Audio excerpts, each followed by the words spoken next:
समय बीता है और एक दिन हमारी मैया सोच रही है कन्वे को माखन बड़ा प्रिय है। लाला को सुंदर श्रृंगार करा के पलंग पे सुला दी है, मटकी में आई है, माखन निकालने की तैयारी कर रही है।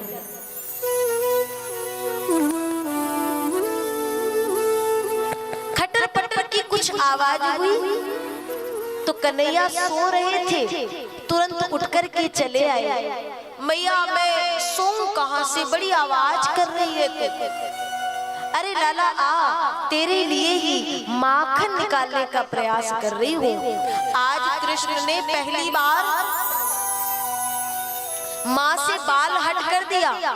माँ मुझे माखन चाहिए, अभी का माखन चाहिए, इसी मटकी से ताजा माखन चाहिए।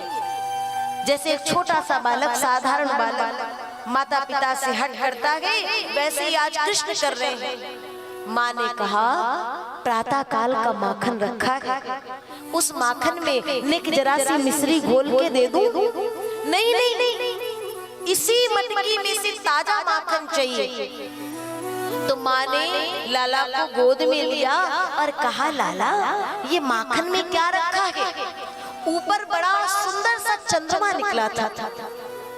बोले देख चंदा मामा कितने सुंदर दिख रहे हैं। तो कन्हैया माखन को भूल गए। अब क्या चाहिए? चांद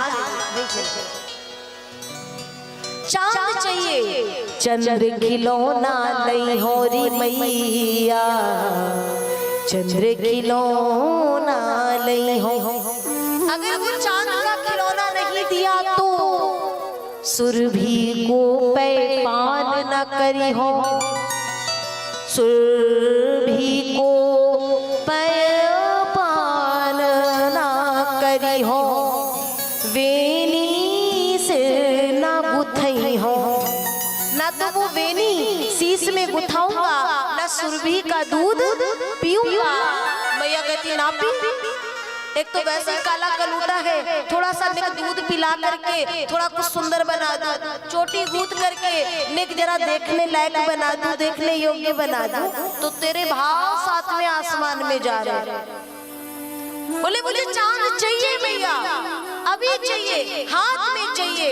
माँ ने सोचा छोटा सा बालक है, थाल में जल रखूंगी, परछाई आएगी, बालक है मन बहल जाएगा। लेकिन जिसको वो बालक समझ रही है वो तो समस्त ब्रह्मांडों का पिता है। और जैसे ही माँ ने कहा देख देख लाला चंदा मामा थाल में, कन्हैया ने छपाक छपाक दो हाथ मारे।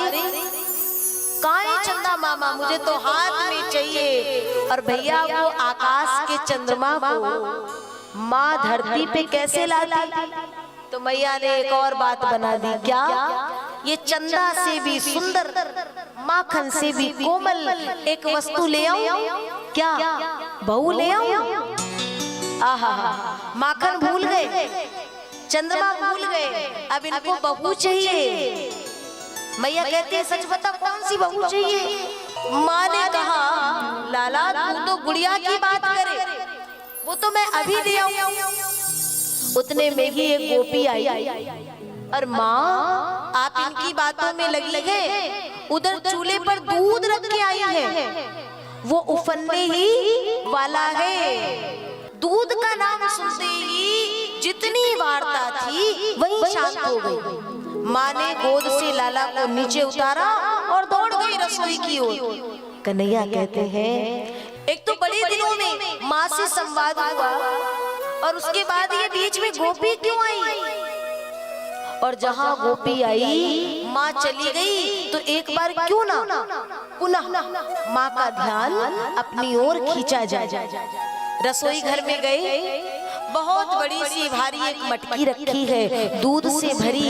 इन्होंने सोचा ढेला मारूंगा तो आवाज होगी, आवाज होगी तो माँ का ध्यान एक बार पुनः मेरी ओर होगा। लेकिन ये क्या, निशाना साध के जहां मारा ना, तो यशोदा मैया की दादी सास के जमाने की मटकी थी। भैया निशाना लगती टूट गई सरकार, मटकी फूट गई और पूरा रसोई घर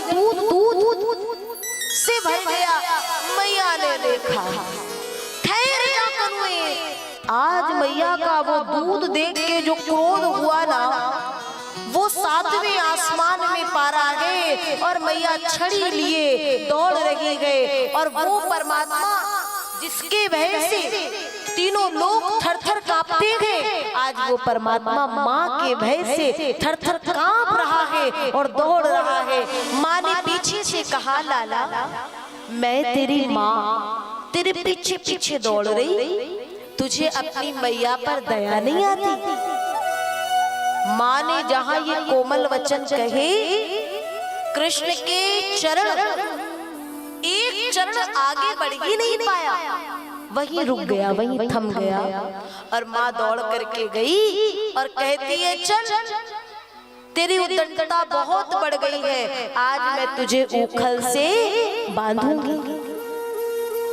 रस्सी ली, डोरी ली और जाकर के भगवान की पृष्ठभूमि को ऊखल से बांधने लगी, लेकिन वो डोरी वो रस्सी बार बार 2 अंगुल कम पड़ जाए। क्यों पता है? भगवान बताना चाहते हैं, मैं ब्रह्म और तुम जीव। जीव और ब्रह्म कितने हैं? 2। ये 2 तब तक है जब तक जीव के हृदय में अभिमान की, अहंकार की, ईर्ष्या की दीवार है, तब तक जीव और ब्रह्म 2 हैं। बीच की ये दीवार जिस दिन समाप्त हो जाएगी, उसी दिन एको ब्रह्म द्वितीयो नास्ति का सिद्धांत पूरा हो जाएगा। फिर ब्रह्म ही ब्रह्म रहेगा, कहीं कोई जीव नहीं रहेगा। अगर मेरी प्राप्ति करनी है, ये 2 अंगुल की रस्सी को यदि जोड़ना है, तो अपने मन से ये मद मत्सर के भाव को निकाल करके बाहर फेंकना पड़ेगा। भगवान को यमलार्जुन के वृक्षों का उद्धार करना है, भगवान ऊखल से बंध गए।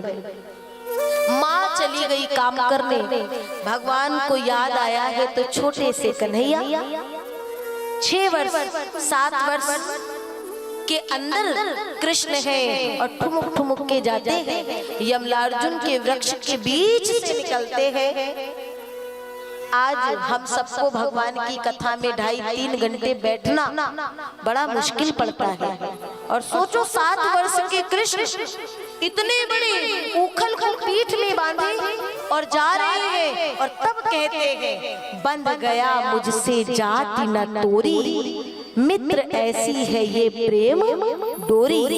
मुझको महलों के व्यंजन न भाई, बेर भिलनी के मुख से सराहे, प्रेम से लाई जो भर भर के झोरी, ओ मित्र ऐसी है ये प्रेम डोरी।